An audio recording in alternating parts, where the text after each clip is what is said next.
तो हम बात कर रहे थे मैग्नेटिक फील्ड से। तो मैग्नेटिक फील्ड की जो स्ट्रेंथ हमने अप्लाई की थी उसको हम कैपिटल एच के साथ रिप्रेजेंट करेंगे।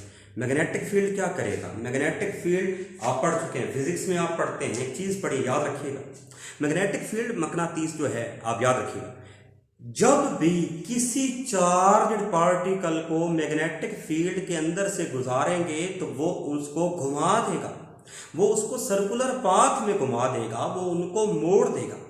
तो हमारा भी यहीं पर यही मकसद था कि इनको घुमाना है, इनको सेपरेट करना। अब जरा नोट कीजिए, ये हमने मैग्नेटिक फील्ड अप्लाई किया, इसकी स्ट्रेंथ को एच के साथ रिप्रेजेंट किया। जब ये आइंस आते हैं, और याद रखिएगा ये जो मैग्नेटिक फील्ड आप अप्लाई कर रहे हो ये उनके रास्ते के परपेंडिकुलर अप्लाई कर रहे हो, ये आप उनके आने वाले रास्ते पर इधर से आ रहे हैं आइंस, और यहाँ पर आप क्या कर रहे हैं? मैग्नेटिक फील्ड अप्लाई कर रहे हैं। तो जरा एंगल देखिएगा, आप परपेंडिकुलर अप्लाई कर रहे हैं, 90 डिग्री पर आप अप्लाई कर रहे हैं।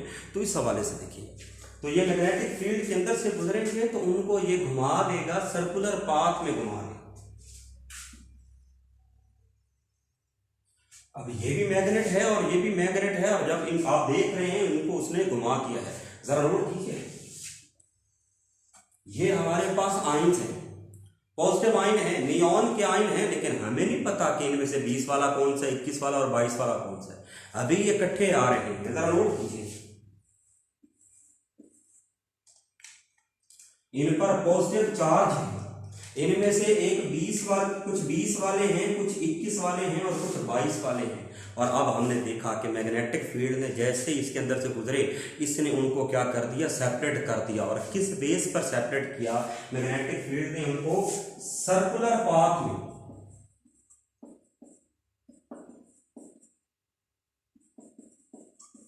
सर्कुलर पाथ में घुमा दिया और उनको सेपरेट किया। किस बेस पे?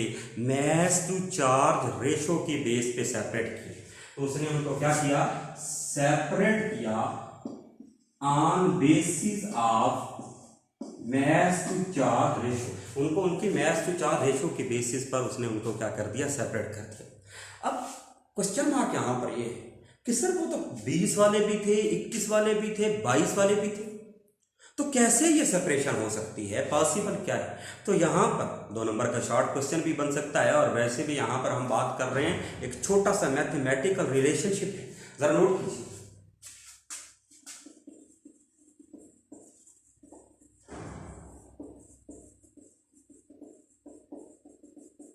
एक मैथमेटिकल रिलेशनशिप है, वो जरा नोट कीजिएगा, वो क्या है? मैथमेटिकल रिलेशनशिप में एम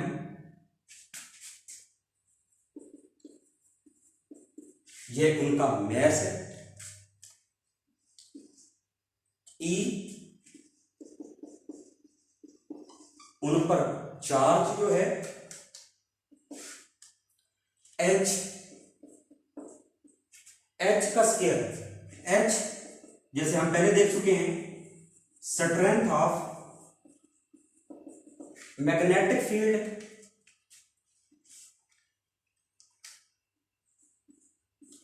और इट इज अ रेडियस, ये उसका रेडियस ऑफ कर्वेचर, ये उसका रेडियस है जिसमें वो घूम रहे हैं, वो एक सर्कुलर पाथ में जिसमें घूम रहे हैं, उसका रेडियस। और आखिर में हमारे पास क्या है? ई, ये जो वो हमने इलेक्ट्रिक फील्ड के स्ट्रेंथ को अप्लाई किया था, ये उसकी स्ट्रेंथ है। तो ये इलेक्ट्रिक फील्ड की स्ट्रेंथ है। तो ये छोटा सा फार्मूला आपके सामने था, mass to charge ratio is equal to H का स्क्वायर आर का स्क्वायर ओवर 2e। अब अगर हम देखते हैं, जरा नोट कीजिए, इस फार्मूले से बात को समझिएगा। मेरी एक बात याद रखिएगा कि कोई भी चीज जो कि आमने सामने हो वो आपस में डायरेक्टली प्रोपोर्शनल होती है। तो according to that mass directly proportional है रेडियस के, मैस डायरेक्टली प्रोपोर्शनल है रेडियस के, मतलब जिसका मैस ज्यादा होगा उसका रेडियस भी ज्यादा होगा। और मैस डायरेक्टली प्रोपोर्शनल है एच का स्क्वायर, मैग्नेटिक फील्ड जितना ज्यादा होगा उस हिसाब से मैस। मैस इनवर्सली प्रोपोर्शनल है ई के। अब जरा नोट कीजिए, इस फॉर्मूले को थोड़ा सा अरेंज करते हैं, थोड़ा सा अलग करते हैं। लेकिन पहले मैस डायरेक्टली प्रोपोर्शनल आर का स्क्वायर देखें, यानी कि जिसका मैस ज्यादा उसका रेडियस ज्यादा। तो इसका मतलब जो 22 वाले हैं उनका रेडियस ज्यादा होगा, जो 21 वाले हैं उनका कम होगा, और जो 20 वाले हैं उनका और कम होगा। तो जरा नोट कीजिए, जब ये गिरेंगे तो ये सेपरेट होंगे, तो ये 20 वाले अलग हो गए। तो ये 20 वाले कैसे अलग हुए? हमने इनको कैसे अलग किया? हमने दो चीजों को एडजस्ट किया। वो कौन कौन सी चीज थी, जरा नोट कीजिएगा। हमने उनकी एच को और ई को एडजस्ट किया, मैग्नेटिक फील्ड को या इलेक्ट्रिक फील्ड को एडजस्ट किया। जरा नोट कीजिएगा, मैं फार्मूला थोड़ा सा अरेंज करता हूं। ये यहां पर ई है जो कि डिवाइड हो रही है, उधर जाकर के मल्टीप्लाई हो जाएगी।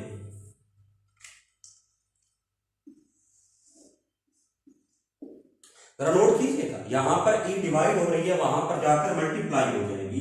तो ये मल्टीप्लाई एच का स्क्वायर जो ऊपर मल्टीप्लाई हो रहा है वो नीचे आकर क्या हो जाएगा, डिवाइड हो जाएगा।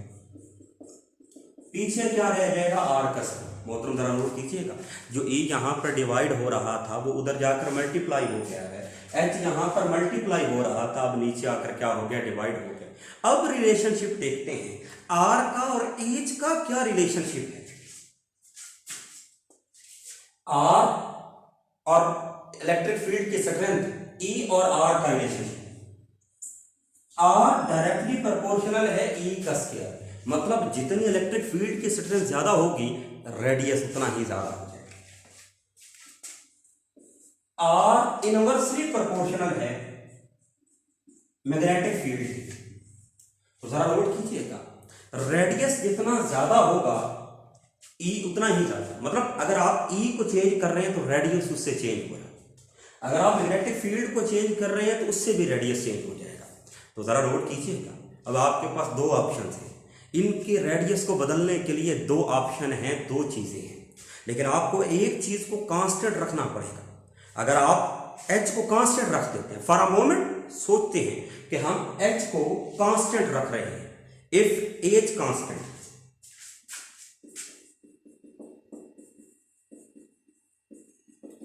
अगर H कांस्टेंट हो तो इसका मतलब हम इलेक्ट्रिक फील्ड को चेंज कर सकते हैं।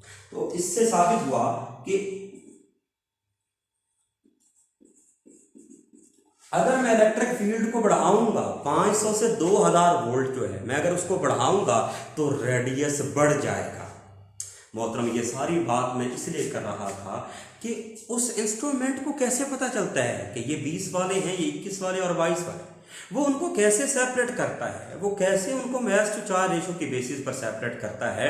तो पहली जो चीज जो कि उनको सेपरेट करती है उसको हम कहते हैं इलेक्ट्रिक फील्ड। एनालाइजर है जो कि इनको एनालाइज कर रहा है। जरा नोट कीजिएगा, मैंने फार्मूला जो बदला है m/e is equal to h square r square over 2e था, मैंने नीचे वाली चीज को मल्टीप्लाई और ऊपर वाली चीज जो मल्टीप्लाई हो रही थी उसको डिवाइड किया, दो रिलेशनशिप बने। r डायरेक्टली प्रोपोर्शनल है e के, r इनवर्सली प्रोपोर्शनल है h के स्क्वायर के। ये आप एमसीक्यू के लिए याद रख लें। इफ h कांस्टेंट, अगर आप h को कांस्टेंट रख दें, ना छेड़े उसको, देन r डायरेक्टली प्रोपोर्शनल है e का स्क्वायर, मतलब मैं जितना इलेक्ट्रिक फील्ड को बढ़ाऊंगा उतना ही उसका रेडियस क्या हो जाएगा, बढ़ जाएगा।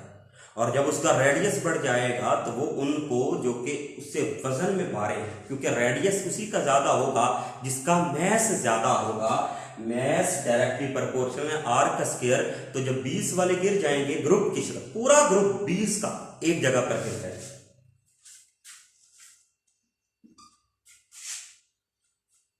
तो ये 21 वाले गिर जाएंगे। मैं फिर मैग्नेटिक फील्ड को कांस्टेंट रखूंगा, मैं ई को और बढ़ाऊंगा, तो ई जब और बढ़ेगा तो रेडियस और बढ़ जाएगा। जिनका मैस ज्यादा है उनका रेडियस बढ़ जाएगा और वो जाकर अगली पोजीशन पर जाकर गिरेंगे। तो ये हमारे पास 22 वाले यहां पर आकर गिरे। तो आपने जरा नोट किया, मैंने ई को चेंज किया और एच को कांस्टेंट रखा, मैग्नेटिक फील्ड को नहीं छेड़ा, इलेक्ट्रिक फील्ड को छेड़ा। जैसे जैसे मैं इलेक्ट्रिक फील्ड को बढ़ा रहा हूं उनका रेडियस ऑफ कर्वेचर बढ़ रहा है, और जब रेडियस ऑफ कर्वेचर बढ़ रहा है तो उनकी गिरने की पोजीशन बदल रही है। वो सारे के सारे जो ग्रुप की शक्ल में 20 वाला ग्रुप पहले, 21 वाला ग्रुप बाद में और फिर 22 वाला, वो अलग अलग होकर गिर रहे हैं। अब जरा नोट कीजिएगा, अब हमने क्या देखना है, जरा और कीजिएगा। 20, 21, 22 वाले अलग अलग हो चुके हैं, तो जरा नोट करें। अब जब इनको सेपरेट कर दिया, दूसरी चीज क्या है, if you are going to remain E constant, अगर आप ई कांस्टेंट रखते हैं,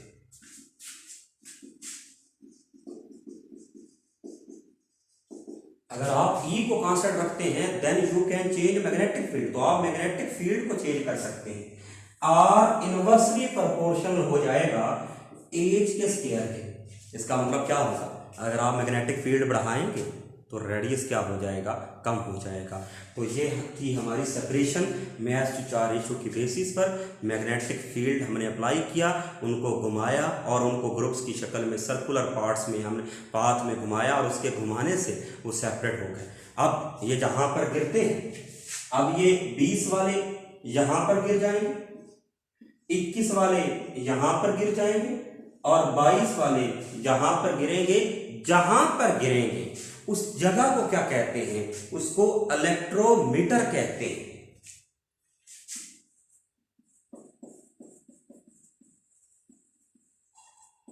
इलेक्ट्रोमीटर क्यों कहते हैं, क्योंकि जब ये आयन गिरेंगे, याद रखिएगा, करंट पैदा होने के पीछे दो रीजन हैं, या तो इलेक्ट्रॉन्स की वजह से या आयन्स की वजह से।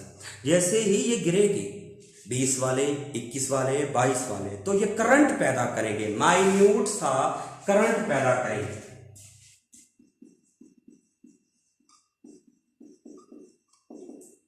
माइन्यूट सा करंट पैदा होगा, और जब वो करंट पैदा होगा तो हम उस करंट की स्ट्रेंथ को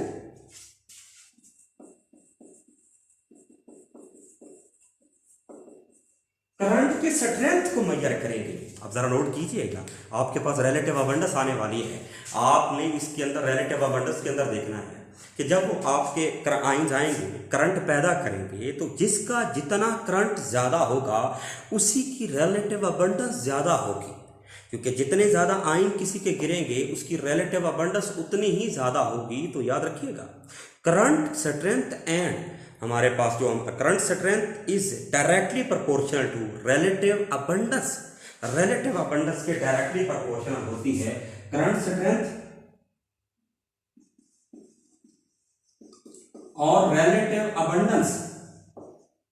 इनका आपस में रिलेशनशिप क्या है, डायरेक्टली प्रोपोर्शनल है।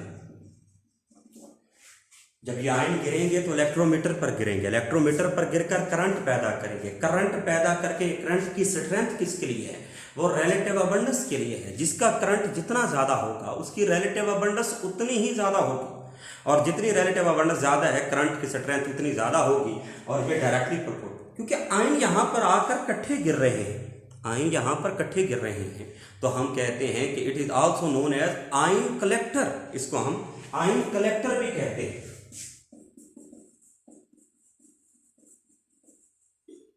तो ले ली हमारा आयन कलेक्टर हो गया। हमने सबसे पहले वेपराइज किया, फिर आयोनाइज किया, फिर उनको भगाया, फिर हमने उनको सेपरेट किया on the basis of their mass to charge ratio. हमने मैथमेटिकल रिलेशनशिप देखे, हमने इलेक्ट्रोमीटर देखा, हमने आयन कलेक्टर देखा। लेकिन आपके ज़हनों में एक क्वेश्चन आ रहा होगा कि सर वो जो आपने कहा था कि एटॉमिक मैसेज भी मालूम होंगे, वो एटॉमिक मैसेज किधर गए? वो एटॉमिक मैसेज तो आपने बताया ही नहीं। रिलेटिव अबंडेंस तो पता चल गई, लेकिन वहां तक कैसे पहुंचेंगे, तो जरा रुकिएगा, हम उसके बारे में बात करते हैं। तो लेकिन बात करते हैं उसके बारे में कि हमने उसको कैसे करना है। तो जरा नोट कीजिएगा, आपकी जो नेक्स्ट हेडिंग बन रही है बुक के अंदर, और वो है कंपैरिजन विद कार्बन 12। अब आपने कंपैरिजन करना है, क्योंकि याद होगा आज से कुछ दिन पहले हमने रिलेटिव एटॉमिक मास की डेफिनेशन पढ़ी थी। उस रिलेटिव एटॉमिक मास की डेफिनेशन में हमने कहा था it is the mass of an atom of an element as compare to the mass of an atom of carbon 12। तो अब हमने इसका कंपैरिजन करना है किसके साथ, कंपैरिजन विद कार्बन 12। तो हमने इस ट्यूब के अंदर ये गैस निकाल ली, उसकी करंट को मेजर कर लिया, वो डन हो गया। इसके अंदर अब हमने भरना है कार्बन 12। हम करने जा रहे हैं, कंपैरिजन करने जा रहे हैं किसके साथ, कंपैरिजन विद कार्बन 12। तो हमने इस पूरी ट्यूब के अंदर सिर्फ कार्बन 12 पर, अब सिर्फ कार्बन 12 है, वही वेपोराइज है, वही आयोनाइज होगी, वही एक्सेलरेट होगी, वही सेपरेट होगी। सेपरेट क्या होना है, वो तो है ही कार्बन 12, एक ही चीज है। वही आकर इलेक्ट्रोमीटर पर गिरेगी और उसी की करंट की स्ट्रेंथ होगी, और फिर हम उसकी करंट की स्ट्रेंथ को कंपैरिजन करेंगे जो हमारे पास पहले आई हैं, जो करंट स्ट्रेंथ आई हैं 20 वाले की, 21 वाले की और 22 वाले की। जब हम उनको एडजस्ट करेंगे तो हमारे पास एक ग्राफ आएगा। जरा सोचिएगा, देखिएगा क्या होगा। ये वही ग्राफ है जो कि आप पिछले टॉपिक के अंदर पढ़ चुके हैं, मैस स्पेक्ट्रम वाला ग्राफ है। जरा नोट कीजिएगा। इसमें वहीं पर हम मैस नंबर ले लेंगे on X axis, percentage abundance ले लेंगे on Y axis. Y axis पे परसेंटेज अबंडस ले लेंगे और एक्स एक्सिस पर मैस नंबर ले लेंगे। अब जरा नोट कीजिएगा, बड़ी कमाल की बात है। कार्बन 12, उसका मैस नंबर है 12, तो उसकी जो पीक आएगी 100%, कार्बन 12 है तो उसकी 100% जो पीक आएगी वो 12 पॉइंट पर आएगी, 12 पर आएगी। तो जरा नोट कीजिएगा, ये जी 100% है,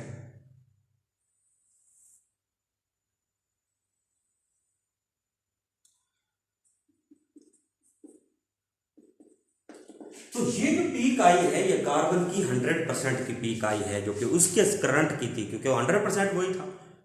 अब हमने ये चेक करना है कि हम जिस चीज को एनालाइज कर रहे हैं वो इससे वजन में भारी है या वजन में हल्की है। तो उसकी जो पीक्स आएंगी, अगर तो वो वजन में भारे हैं तो उनकी पीक्स कार्बन 12 से आगे आएंगी, और अगर वो वजन में हल्के हैं तो उनकी पीक्स इनसे पीछे होंगी। जरा नोट कीजिएगा, नियोन जो था, नियोन 20 इससे 8 पॉइंट्स ज्यादा भारा है, तो उनकी पीक्स आएंगी, ये नियोन 20 है, उसकी पीक आ जाएगी 90.92%, 20 नंबर पर। 21 वाला एक पॉइंट और आगे है, वो होता है 0.26%, तो उसकी पीक आ जाएगी 21 नंबर पर।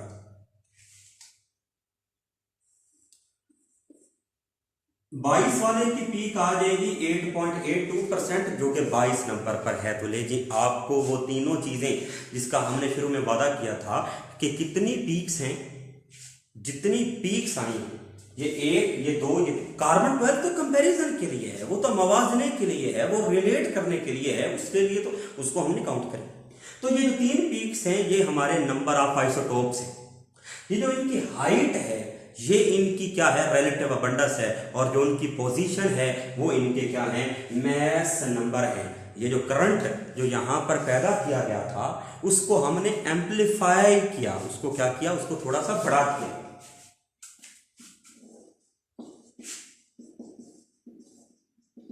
उसको एम्पलीफायर के अंदर भेज के हमने उसको एम्पलीफाई किया, रिकॉर्डर ने रिकॉर्ड किया। तो रिकॉर्डर ने जब रिकॉर्ड किया तो ये था रिकॉर्ड, ये था आपका ग्राफ। देखिए, मैस स्पेक्ट्रोमीटर का यहाँ पर टॉपिक जो है वो कंप्लीट होता है। मैस स्पेक्ट्रोमीटर को बिस्मिल्लाह करके मैं शुरू से छोटा सा पहले वेपराइज कर लो, फिर उनको आयोनाइज कर लो, उनके ऊपर से इलेक्ट्रॉन की बम्बार्टमेंट करवा लो, फिर जालीदार प्लेटें लगाकर उनको भगा लो, इलेक्ट्रिक फील्ड को अप्लाई कर दो। इलेक्ट्रिक फील्ड की स्ट्रेंथ ई होती है, पोटेंशियल डिफरेंस 500 से 2000 वोल्ट का अप्लाई कर लो, एमसीक्यूज है। जब उनको भगा लोगे तो वो इकट्ठे हो जाएंगी, स्ट्रीम लाइन हो जाएगी, और मैग्नेटिक फील्ड उनको सेपरेट करेगा, उनको मैग्नेटिक फील्ड सर्कुलर पाथ में घुमाएगा। जब वो उनको घुमा रहा होगा तो किस बेस पर घुमा रहा है, जिसका मैस ज्यादा उसका रेडियस ज्यादा। जरा नोट करें, इस सर्कल का रेड वाले का मैस ज्यादा है, 22 है, तो उसका रेडियस भी क्या है, ज्यादा है। और ये काम आप करेंगे या तो ई को कांस्टेंट रखकर या एच को कांस्टेंट रखकर। जब आप एच या ई को कांस्टेंट रखेंगे तो उससे आपकी जो चीज है वो सेपरेट हो जाएंगे, in the form of groups आ जाएंगे। और आखिर में हम क्या करेंगे, इलेक्ट्रोमीटर पर ये गिरेंगे, करंट पैदा करेंगे, करंट की ताकत से हमें पता चलेगा इनके रिलेटिव अबंडेंस का। तो फिर है कंपैरिजन विद कार्बन 12। जब कंपैरिजन विद कार्बन 12 करेंगे तो पूरी ट्यूब के अंदर कार्बन भर लेंगे, उसी को आयनाइज, उसी को एक्सेलरेट, उसी को सेपरेट, उसी को इलेक्ट्रोमीटर पर गिराएंगे तो हमारे पास एक ग्राफ आएगा जिसको हम मैस स्पेक्ट्रम कहते हैं। इसमें जो पीक्स हैं वो भी आप पढ़ चुके हैं, number of peaks, position of peaks and height of peaks. तो यहाँ पर आखिरी 2 लाइनों के अंदर आपकी बुक में एक छोटा सा टॉपिक लिखा हुआ है कि यहां पर मैग्नेटिक फील्ड की बजाय, याद रखिएगा, मैस स्पेक्ट्रोमेट्री नहीं, सेपरेशन ऑफ आइसोटोप करने के लिए हम यहां पर क्या कर सकते हैं, 2-4 चीजें इस्तेमाल कर सकते हैं। लेजर सेपरेशन है, फ्यूजन है, डिस्टिलेशन है, गैसियस डिफ्यूजन है। तो इस तरह की कुछ चीजें हैं जिनको आपने याद करना है और वो 5-6 चीजें एंड पर लिखी हुई हैं। तो अपना ढेर सारा ख्याल रखिएगा। किसी का भी कोई क्वेश्चन है जरूर पूछिएगा। प्लीज कमेंट, लाइक और शेयर कर दीजिएगा, साथ बेल का आइकन भी दबा दीजिएगा। अल्लाह हाफिज़, अपना ख्याल रखिएगा।